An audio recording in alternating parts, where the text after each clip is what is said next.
Yes, we've defeated it. Eureka! We've sorted out the garden and that, the memorial garden and the tomatoes and stuff, the peppers and that. We've sorted it. We've conquered it. It's done.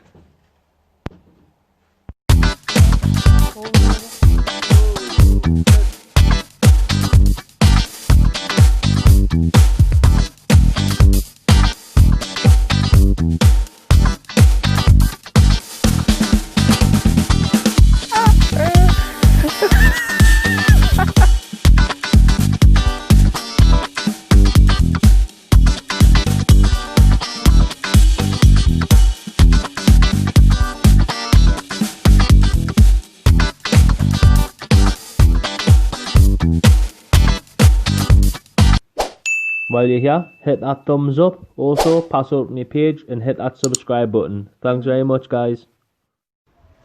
Well, yeah, we are. We're in the flower garden. Like I said, we used the potash to neutralize the soil and obviously make it neutral. But everything's starting to absolutely fly away this week. Like the last few days since I've put the potash on, everything's looking really green and healthy now. Starting to get an abundance of flowers on here. I'll spin you round and I'll show you exactly what's cracking on. So there, as you can see, really healthy now. Everything's growing a lot faster now. Well, it's actually grown now. I need to water the sunflowers. There's the driest sticks. But like I said, everything's looking green, healthy now. I'm happy. A lot more relaxed now, seeing as they're not coming on canny. They're not luminous anymore. So I'll probably give it another. I'll check the pH of the soil, and we'll see how they're all getting on. Even the tomatoes, I'll take a step back and I'll show you the little area there. So it's looking canny now, like it's looking really nice. My mum's little plot there I was meant to show you on the 27th of June, 27th of May, sorry. Looking really nice.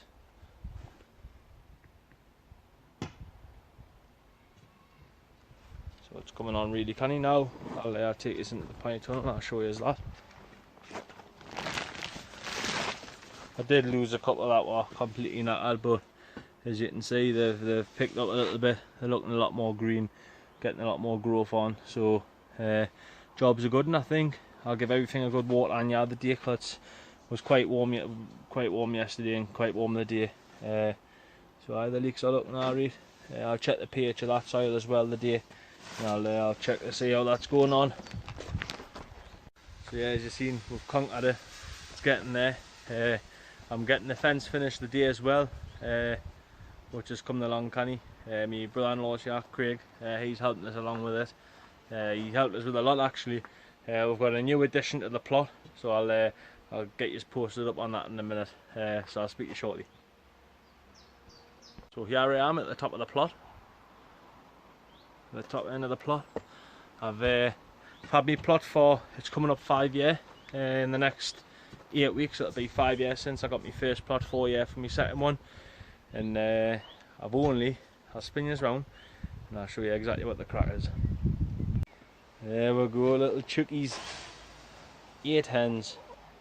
So they're happy in there. They're plucking around the weeds, and I've pulled some weeds out the garden that and threw them in. A couple of cabbages there. If you put them up the height and that, the greens and stuff, it'll encourage the pecking, as it's the natural instinct to do things like that. So rather than peck other hens and feathers off each other and that, they can peck away at the greens hanging up. I've got a little bit of maintenance to do, yeah, as the decking fell through, as I'm a big fatty. So but it needs a little bit of a clean out, like, because I've got a couple of old gas burners there.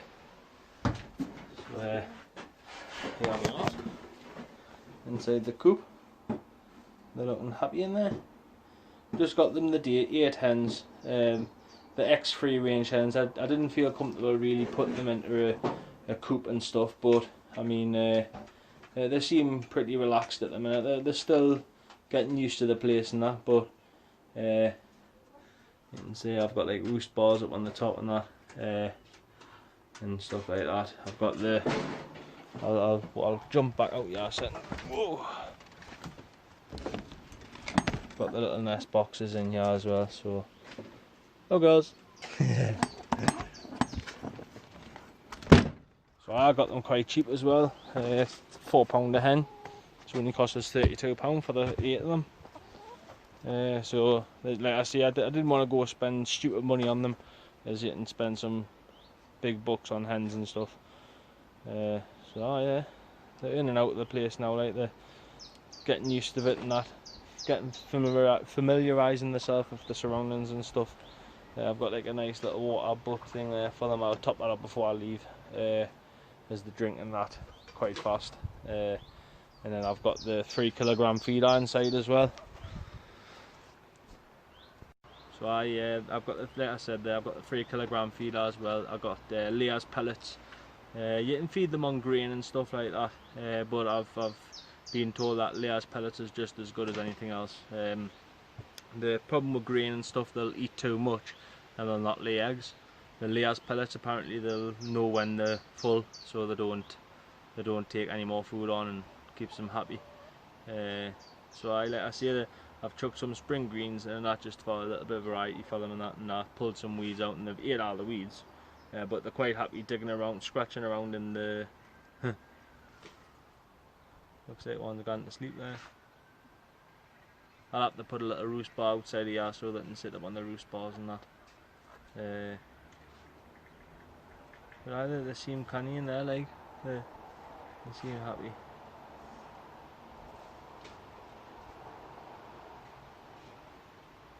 One looks like it fell asleep.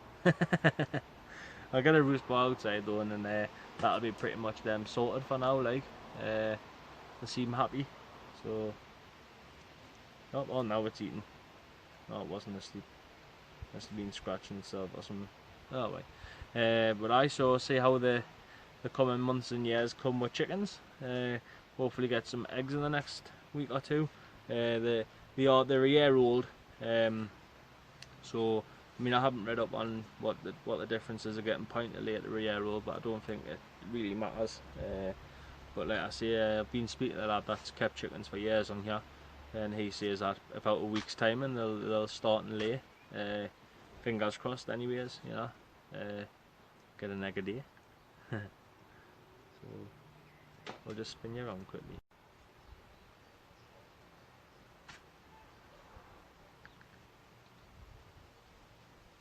Tell you what, they're going to town on that water, like they like the water.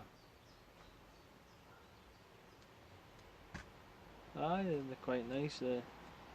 Some of them are, I mean, there was quite a few of them after I got them off, so I mean they had like a big open area to run around in, but obviously the stress of travelling as well. But now they seem happy. One's a little bit worse for wear, but I think in the next couple of weeks she'll bounce back and she'll be happy as Larry. So aye, kushti mushti, you know. But aye, that's them, and anyways for now. I'll get a few little bits and bobs for them to mess around in there and that, and keep them active. And then at the end of the year, when I pull everything out of the ground, when I pull everything out of the ground, I'll be letting them loose on the garden as well, and that, just to do some weeding for us, and that saves my back. But aye, they're canny like. So I've got to go. Anyways, that's me done. I think that's pretty much the video for this week. I didn't get any before and afters of the coop and that, but I give it a good scrape and then clean out and that. It looks like they settled down nicely. They're just grooming the cell. Oh, looks like she's plucking them old fellas. And I think there's some new fellas in there as well, like. So, but I think they'll be happy in there now, like. Yeah, see, I'll get a roost bar made for the outside. So that's pretty much it really, folks. So the garden's coming on fabulous, really good. I got some bark. Obviously I barked the front of the run out for the chickens, and then I've done a little bit down the bottom as well. So that's pretty much it anyways, folks, because my brother-in-law's cracking on his own. So take care, right? Stay safe, and dim day not I won't